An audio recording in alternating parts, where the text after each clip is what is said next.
Bonjour, alors on est parti pour une petite conférence sur les estimations, et notamment dans les projets informatiques, notamment dans les projets agiles. Vous devez connaître un peu ça. Voilà. Alors ce talk ne parle pas d'IA, je le dis parce qu'il y en a très peu aujourd'hui, mais voilà, on ne va pas parler d'IA pendant 1 heure, j'espère que ça va vous faire du bien. Et on va parler donc des estimations. Avant ça, comme à chaque présentation, il faut toujours se présenter. Donc je m'appelle Thomas Luquet, je suis consultant à Octo Technologies depuis 9 ans maintenant. Je suis Scrum Master, PO, coach agile, coach orga, coach je sais pas quoi. Bref, je suis consultant. Selon les missions, je change de casquette. Ça marche très bien. Voilà. Je suis quelqu'un de très sérieux puisque j'ai beaucoup de certifications. Hein, donc ça prouve que je suis quelqu'un de vraiment certifié. Voilà. J'ai passé dans pas mal de boîtes différentes. Et puis je m'occupe d'un meet-up qui s'appelle le meet-up Extrême Agilité avec des gens qui sont un peu vénères sur l'agilité. Voilà, parce qu'il y en a encore quelques-uns. Je parle d'agilité, pourquoi ? Parce que Octo, ça a été une des premières boîtes en Europe à parler d'agilité. On a fait de l'agilité avant que ce soit à la mode, et on continue à en faire après que ce soit à la mode. Donc voilà. Allez.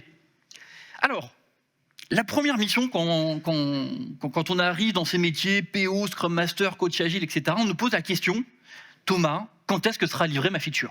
Quand est-ce que ce sera prêt mon Epic ? Ça, c'est un peu la question typique qu'on a à chaque fois. Et donc, la réponse qu'on a, en bon consultant, c'est dire, on va estimer. On va vous dire, dans X temps, ce sera prêt votre feature que vous attendez tant. Voilà. Et puis, la question qui se pose juste après, c'est, mais comment on sait ? Comment on sait que ça va vraiment tomber le jour J ?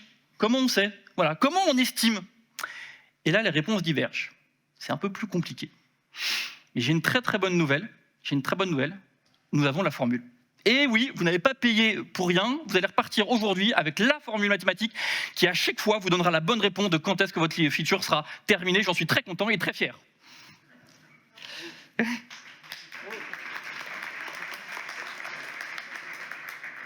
Alors petit rappel, je sais que vous connaissez ça dans la salle, mais il y a les user stories, d'accord, des petites tâches, des petites histoires qu'on met dans des grosses boîtes qui sont les épiques, qu'on met dans des très grosses boîtes qui s'appellent les features.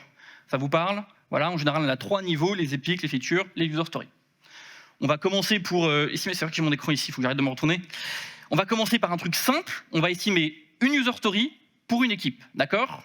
Donc, on va être scientifique, parce que nous sommes des gens sérieux, je vous rappelle que j'ai beaucoup de certifications, hein. Donc on va y aller scientifiquement pour préparer cette formule qui va nous aider à savoir quand est-ce que notre feature sera enfin livrée. Il faut d'abord être d'accord sur la seniorité technique de l'équipe. Et oui, si vous avez des juniors ou des gens qui sont plus seniors, votre estimation sera plus ou moins juste. C'est important. Deuxième point, la maturité de l'équipe vis-à-vis de la code base. Si vous avez des gens très seniors mais qui viennent d'arriver sur une code base qui est là depuis 7 ans, ils vont mettre un peu plus de temps à rentrer dedans que des gens qui sont là depuis longtemps. Troisième critère important, la maturité de l'équipe à travailler ensemble. Et oui, on ne s'improvise pas à bosser ensemble. Les questions de normes, les questions d'organisation du code, les questions de documentation, tout ça, ça prend du temps et c'est pas simple, ça coûte pas de source. Quatrième point technique, la question de la dette technique. Vous arrivez sur un code spaghetti, votre estimation, elle va être un peu spaghetti, d'accord ? Vous arrivez sur un code hyper clean, hyper propre, hyper bien rangé, votre estimation sera un peu plus juste, d'accord ? Et enfin, une question un peu triviale, mais qui est quand même importante, qui est là le jour de l'estimation, hein ? Est-ce que c'est que les devs ? Est-ce que c'est que les tech leads ? Est-ce que le PO, il estime ? Normalement non, mais bon, j'ai vu pas mal d'équipes où ça se faisait. Donc tout ça, ça nous fait nos 5 premiers critères pour estimer notre user story. Hein, je répète donc les arguments, le nombre de jours pour une seule user story, c'est donc la seniorité technique fois la maturité de la code base fois la maturité de l'équipe à travailler ensemble fois la dette technique divisée par le nombre de personnes qui estiment. Ok ? Je vous sens un peu douté dans la salle là. Non ? Je vous rappelle que je suis certifié et que je suis quelqu'un de très sérieux sur les estimations. Hein. Octo Technologies, on fait de l'agilité depuis 20 ans. Bon. Voilà. Petit témoignage que j'ai déjà eu dans les équipes. Je sais que mes devs surestiment de 20%. Du coup, avant de remonter, je sous-estime de 10%. Très bonne technique, je vous la conseille.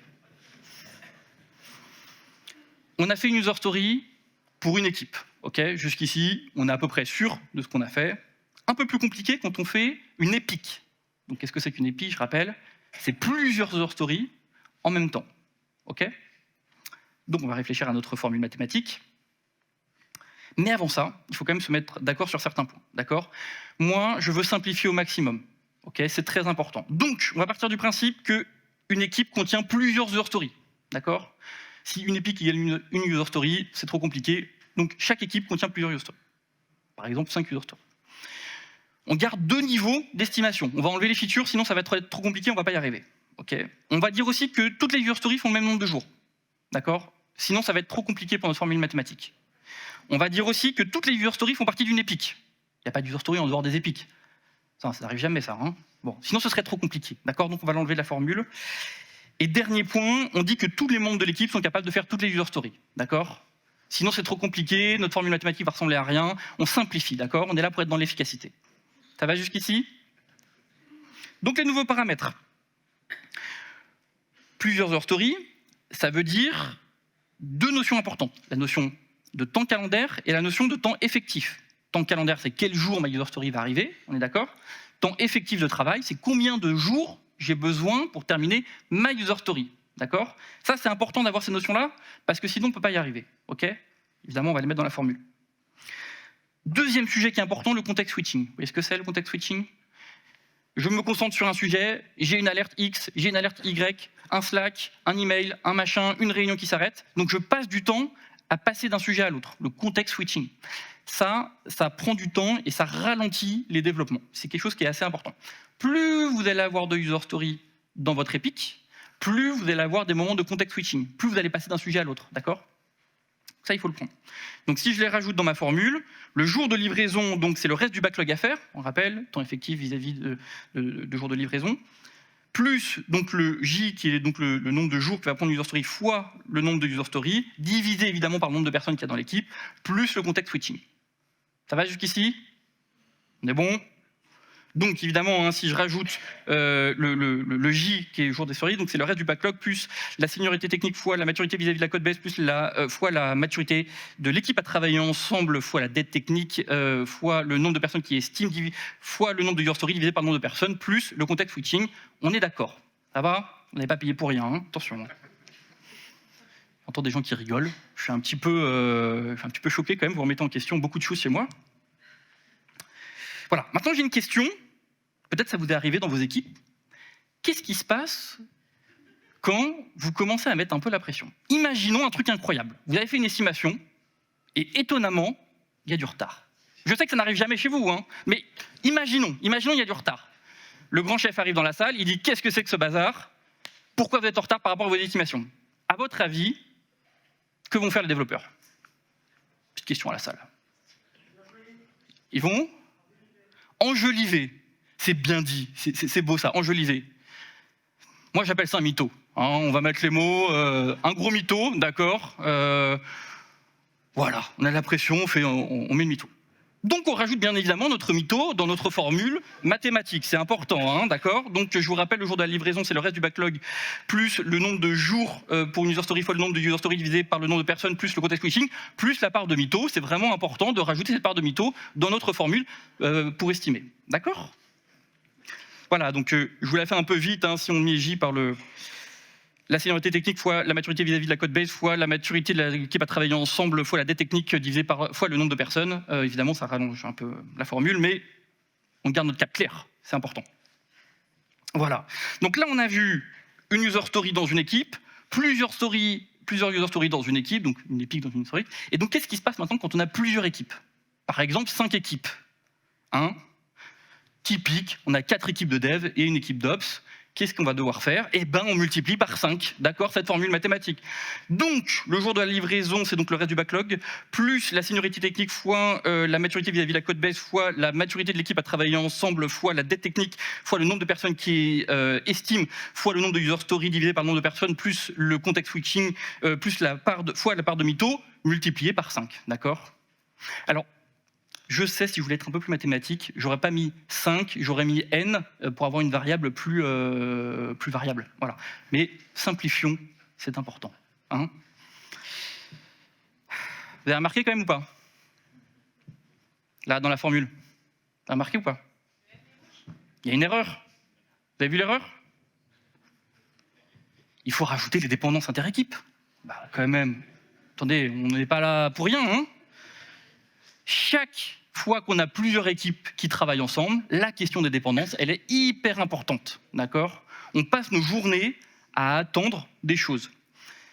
Plusieurs équipes, ça veut dire plus de réunions, plus de points de synchronisation, des disputes, de l'attente, encore de l'attente, toujours de l'attente, c'est un classique. Mais donc ça, on peut vraiment pas l'enlever. Les dépendances inter-équipes, c'est vraiment hyper important.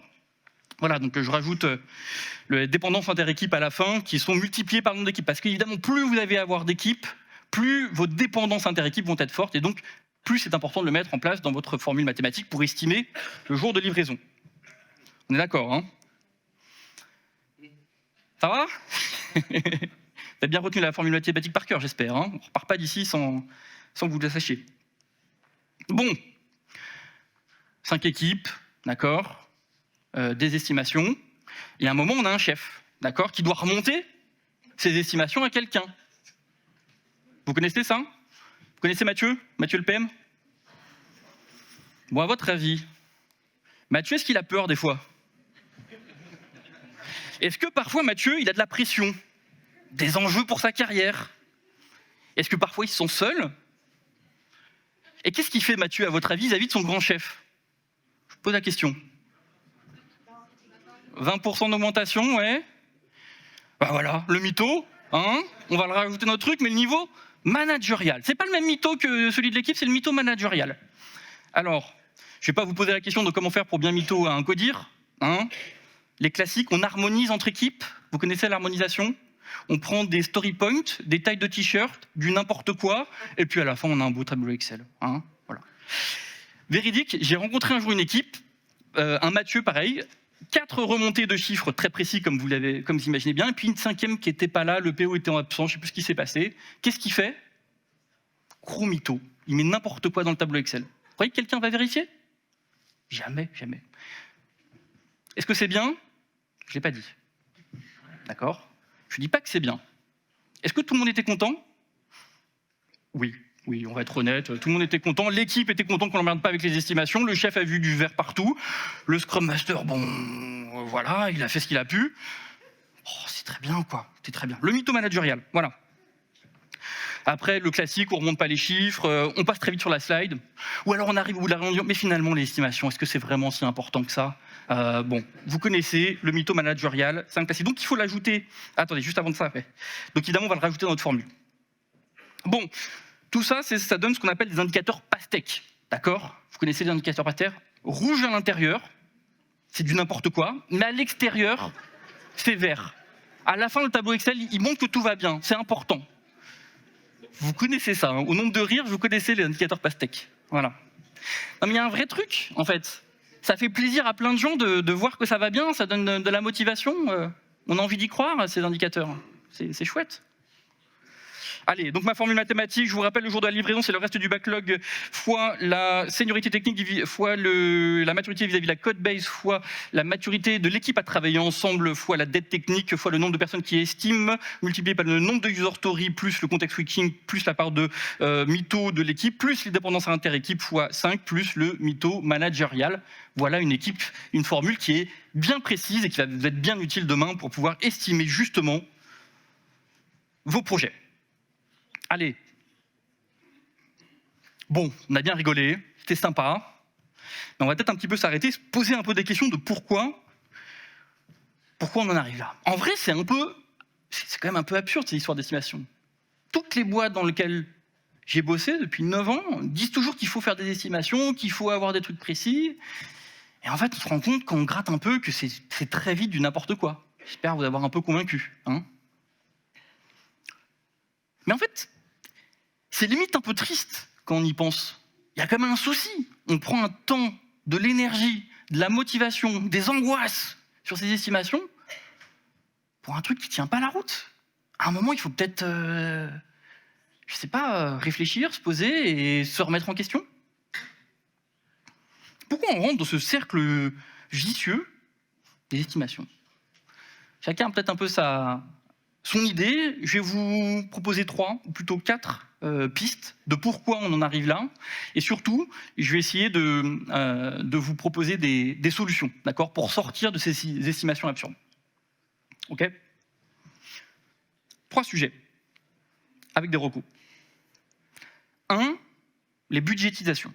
On me dit qu'on a besoin d'estimer pour budgétiser. 2, la planification. On a besoin d'estimer pour planifier, donner des dates. 3, la compréhension. On me dit qu'on a besoin d'estimer pour comprendre ce qui se passe sur le terrain. Bon, on va revenir là-dessus, puis on va essayer à chaque fois de donner des contre-propositions pour pouvoir sortir un peu de ça. OK ? Alors, la budgétisation. Bon, dans le monde magique des grands managers, on a l'impression qu'en estimant, on va pouvoir mettre derrière un nombre de jours hommes fois un nombre de développeurs et qu'à la fin, on va tomber sur des chiffres justes. Et du coup, dans ce monde théorique, si jamais on est en retard ou qu'il y a un problème, eh ben on pourra jouer sur le nombre de jours hommes pour pouvoir faire changer les budgets. C'est un peu la théorie sous-jacente à ça. Malheureusement, ça ne marche pas comme ça. En vrai, c'est beaucoup plus compliqué. Pour embaucher un développeur, c'est 3 mois minimum dans une équipe. D'accord ? Donc, si à un moment vous vous rendez compte, par exemple, que votre projet X est en retard, que vous voulez embaucher quelqu'un, bah, entre le moment où vous vous rendez compte que vous êtes en retard et le moment où il arrive dans la boîte, c'est 3 mois minimum. Ensuite, on en a parlé tout à l'heure, il faut prendre le temps pour que l'équipe arrive bien à bosser avec cette personne-là. C'est 2 mois minimum d'intégration. Donc, entre le moment où vous vous rendez compte qu'il y a un problème et le moment où vous allez être productif avec la nouvelle personne que vous avez embauchée, c'est 5 mois minimum. 5 mois, c'est quasiment, c'est presque une demi-année. Vous vous rendez compte ? Donc, on fait des budgets qu'on dit pouvoir évaluer et bouger sur des choses qui, derrière, ne sont pas efficaces, ne sont pas efficientes. D'accord ? Pareil pour virer des gens. On dit, ah là là, l'équipe va pas bien, elle se trompe dans l'estimation, on va les virer pour les remplacer. Mais là encore, on ne vire pas les gens comme ça. Ça ne marche pas. Le temps des RH n'est pas le temps des projets. Et tous les gens qui croient ça se trompent fondamentalement. Je vous raconte une histoire, j'étais en Codir, une équipe d'infra. Donc les gens qui font le réseau, les WAF et toutes ces choses-là. Une équipe qui n'était pas très bonne, qui n'allait pas bien. Le DSI qui s'énerve, qui dit « Ça suffit, j'en ai marre, on les vire tous. On vire toute l'infra. » Les gens qui deviennent pâles dans la salle, on dit « Alors, comment dire, si on vire l'infra et qu'on n'a plus de réseau dans la boîte, c'est 6000 salariés qui ne bossent plus. On va peut-être trouver d'autres solutions. Voilà, peut-être que le coût de changement serait peut-être supérieur au coût de gain par rapport à une nouvelle équipe, etc. » Encore une fois, ce DSI ne voyait pas le temps du RH vis-à-vis des temps des projets et des retards. OK ? La grande moralité de tout ça, c'est, en vrai, il y a du retard, mais tu vas faire quoi derrière ? T'as beau être un grand chef et un grand comptable, ouais, t'as du retard sur ton projet. C'est vrai, c'est une réalité, on est tous tristes de ça. Mais jouer sur le nombre de jours hommes ne va pas résoudre tes problèmes, malheureusement. Voilà. Autre sujet dans la budgétisation, qui à mon avis n'est pas assez pris en compte, c'est le coût que ça a d'estimer. Qui a déjà eu des développeurs qui étaient trop contents de faire un sprint planning ? Wouhou, c'est le sprint planning ! On va estimer les stories. Non, jamais, ça n'existe pas, ça ne marche pas comme ça, les gens n'aiment pas ça. Bon, 1, ça prend du temps, d'accord ? 2, ça fait chier tout le monde. Il y a un vrai truc là-dessus, voilà. Ça fatigue. T'as encore des réunions. Combien de fois j'ai accompagné des équipes qui me disaient « Encore une réunion, encore une réunion ». Perte de sens et démotivation. Alors, je vais peut-être un peu vite sur la démotivation, mais je voudrais en parler. Parce qu'un développeur démotivé, ça vous coûte 3 fois plus cher qu'un développeur motivé. C'est pas chiffrable, c'est pas quantifiable, mais vraiment, c'est l'expérience qui parle. J'ai accompagné, je pense, plus d'une 50aine d'équipes. La différence entre un développeur motivé et un développeur démotivé, elle est x3 minimum. Vraiment. Voilà. Donc, si on a besoin des estimations pour budgétiser vos estimations. Ça coûte très cher d'estimer. Plus cher que ça ne rapporte, à mon avis. Allez. Nos recos. 1, le premier truc, et on a encore beaucoup de mal aujourd'hui à le voir, c'est d'arrêter les budgétisations annuelles. Passer au LPM. LPM, Lean Portfolio Management. L'idée, c'est que vous avez des budgets sur des quarts d'année. C'est bien plus souple, ça vous permet bien plus vite de pivoter, et c'est bien plus efficace. On a mis ça en place chez Total, par exemple. Ça marche beaucoup mieux. On s'engage sur 4 mois, 3-4 mois, sur un quart d'année, et puis on fait le bilan au bout de 3-4 mois. Si on doit arrêter, on arrête le projet. Si on n'arrête pas, on continue. Un point important, l'équipe reste stable. D'accord ? L'équipe qu'on a engagée sur un projet, elle reste 3-4 mois. Et puis si à la fin des 4 mois, on se rend compte que ça ne va pas, qu'on est en retard, qu'il y a un souci, on fait un no-go, on arrête. On garde l'équipe, mais on la met sur un autre projet. Et en vrai, il y a toujours du travail, il y a toujours des endroits où les mettre. Okay ? On arrive toujours à trouver. Donc ça, c'est vraiment la recommandation. Gardez des équipes stables qui bossent bien ensemble, qui sont multicompétentes, et mettez-les de projet en projet et faites changer vos projets régulièrement. Deuxième recommandation, tous les WSJF, les TCO et les ROI qui sont basés sur des estimations, arrêtez. Enfin, arrêtez. Je sais pas, il y a déjà des gens qui ont déjà fait des WSJF qui étaient vraiment utiles dans la salle ? Levez la main. Voilà. Non, vraiment, ces trucs-là sont vachement beaux sur le papier. Quand c'est basé sur des estimations dans le monde réel, ça ne matche pas. OK ? On passe à la suite ? La planification. En général, on veut estimer pour planifier. Il y a un client qui nous dit quand est-ce que ce sera prêt, et donc on va donner une date. OK ? Problème, les dates changent. Typiquement, la roadmap, elle bouge. Et pourquoi elle bouge, la roadmap ? Un jour, à un moment donné, on a dit que ce serait fini tel jour à telle heure. Et on se rend compte que ça a bougé. En fait, il faut bien comprendre deux notions distinctes, qui sont la planification, c'est-à-dire donner une date à un moment donné, et la priorisation. La priorisation, c'est de savoir qu'est-ce qui est plus important, qu'est-ce qu'on doit faire maintenant. Ça vous parle ? La priorisation, elle bouge. Et en vrai, à la fin, la priorisation, elle influe sur la planification. Et donc c'est pour ça que vos planifications, elles tiennent jamais vraiment dans le dos. Je suis compréhensible ? Ça va ? On a plein de raisons de changer nos priorités, d'accord ? On a un bug, il faut le résoudre tout de suite. On a trop de bugs, on va arrêter de construire, on va juste résoudre nos bugs. On a un chef qui arrive un matin qui dit « Non, mais c'est ça la bonne solution, il faut faire ça ». Bon, en fait, on casse notre priorisation, on fait autre chose. On est en avance, on est en retard, etc. La priorisation, elle bouge en permanence. Et donc, votre planification, très souvent, elle est liée à votre priorisation. Petit reco pour la suite. 1. Affichez votre mécanique de priorisation. Afficher, quand je le dis afficher, vous l'imprimez et vous le mettez sur un mur en très grand dans votre entreprise. Pourquoi ? La plupart du temps, la priorisation est implicite. Officiellement, c'est le PO qui a le dernier mot. Ça, c'est officiellement. Et puis, officieusement, le chef bidule, le gars de la sécu, le gars du FinOps, le gars machin. Et en fait, la priorisation, elle n'est pas ce qui avait été fait. Donc vraiment, moi, c'est le conseil, et c'est un des premiers trucs que je fais quand j'arrive dans de nouvelles équipes, qui priorise. 1, on se met d'accord tous ensemble autour de la table. 2, on l'affiche en grand dans la salle où tout le monde bosse. Il n'y a pas trop de télétravail. Ça clarifie tout. D'accord ? Et quand il y a un grand chef qui dit « Non, mais comment ça ?» Écoutez, regardez, on a dit que ce serait comme ça. Voyez ? Deuxièmement, sur la priorisation, on se donne des dates de repriorisation. C'est normal que les priorisations bougent. C'est normal, c'est le monde réel. D'accord ? Tous les trucs d'Agilis vous le diront, la repriorisation, elle est normale. Par contre, on se dit quand est-ce qu'on repriorise ? Nos roadmaps, est-ce qu'on dit qu'elles bougent et qu'elles ont le droit de bouger avant 3 mois ? Oui ou non ? Je ne sais pas. Mais en tout cas, on se met d'accord sur quelque chose et on s'y tient. Scrum dit on repriorise à chaque sprint, donc toutes les 2 semaines. Très bien, faisons ça.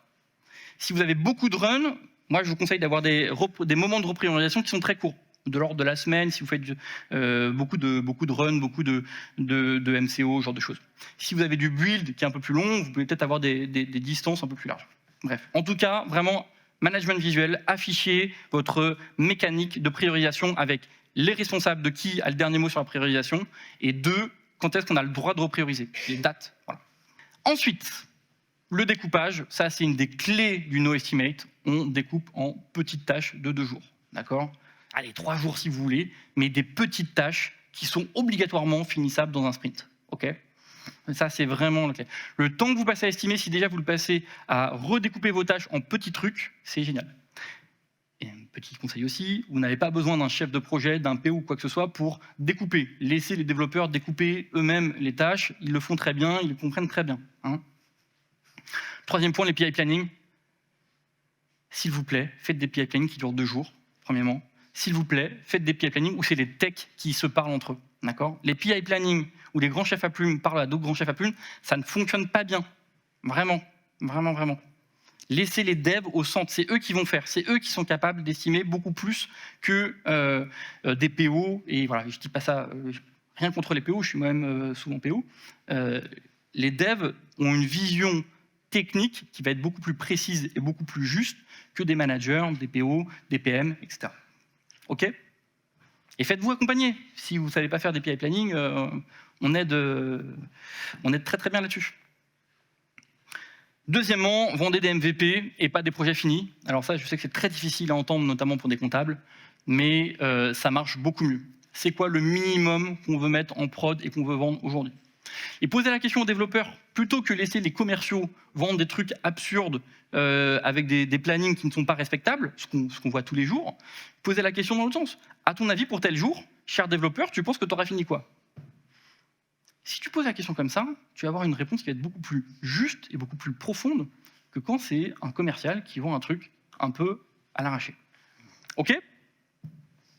Clair ? Alors, l'estimation pour comprendre ce qui se passe. Si on est bien dans nos estimations, c'est que ça va bien.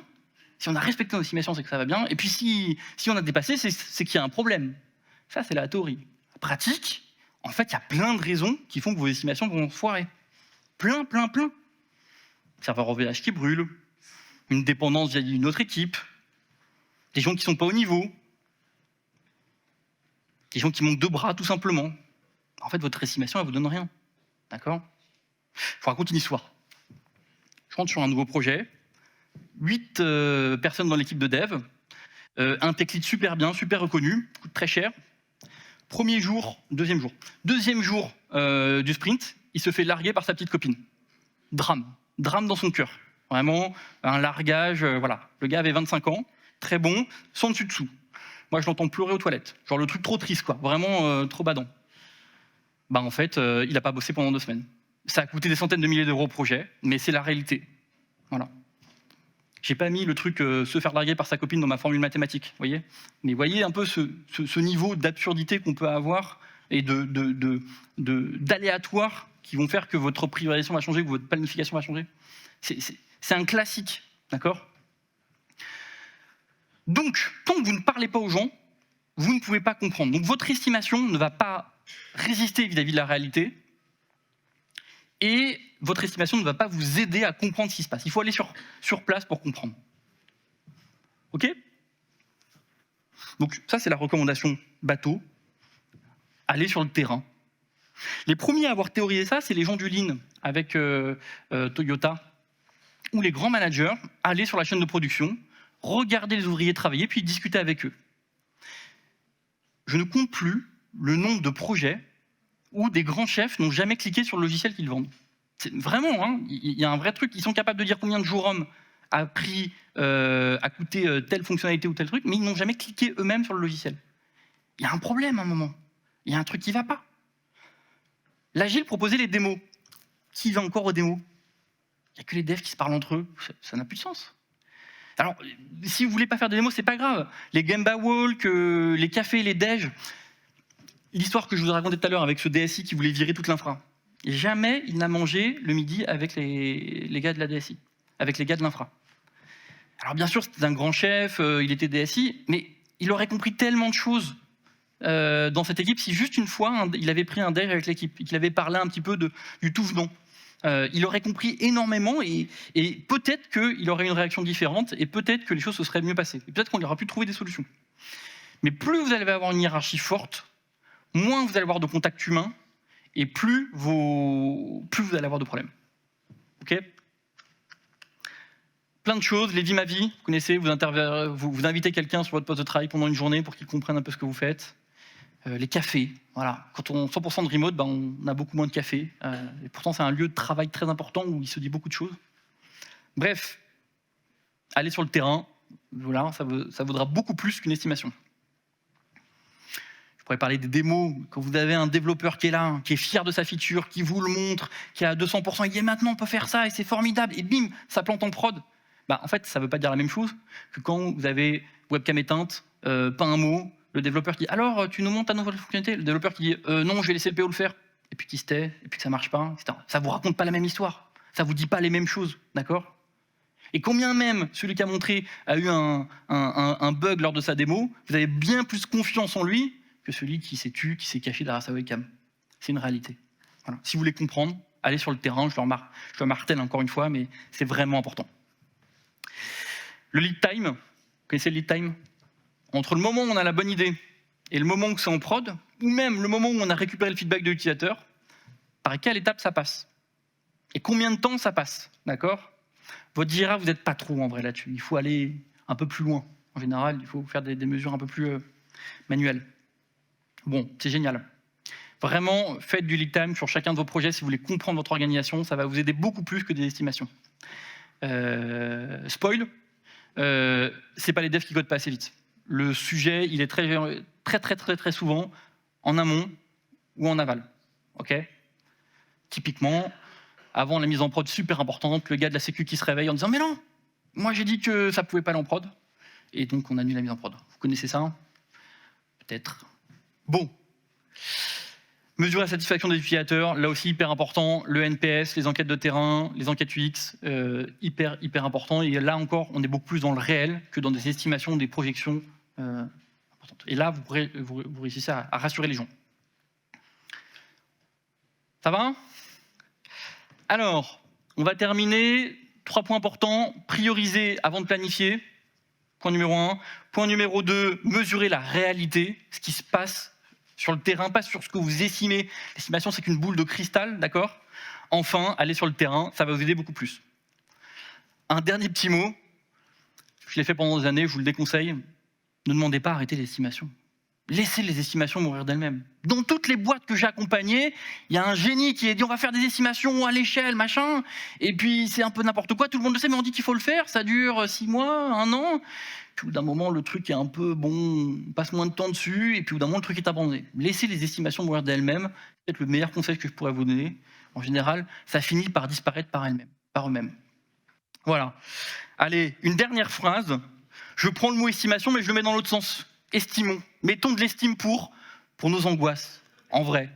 En vrai, si on veut mettre à la fin des chiffres sur ces projets, c'est qu'il y a quelque part, il y a des gens qui ont peur, qui angoissent pour leur carrière, pour leur vie. Et voilà. Et donc moi, je vous invite à ça. Ayez de l'estime pour vos angoisses professionnelles. Et pour ceux de vos N+1, qui sont tout aussi importantes. Et si vous partez de ça, de vos angoisses pro, si vous partez des angoisses en disant « mais pourquoi j'angoisse? Pourquoi j'ai peur? Et pourquoi mon chef il a peur ?» Eh bien, vous allez arriver sur une autre dynamique et vous aurez des choses bien plus intéressantes. Merci beaucoup.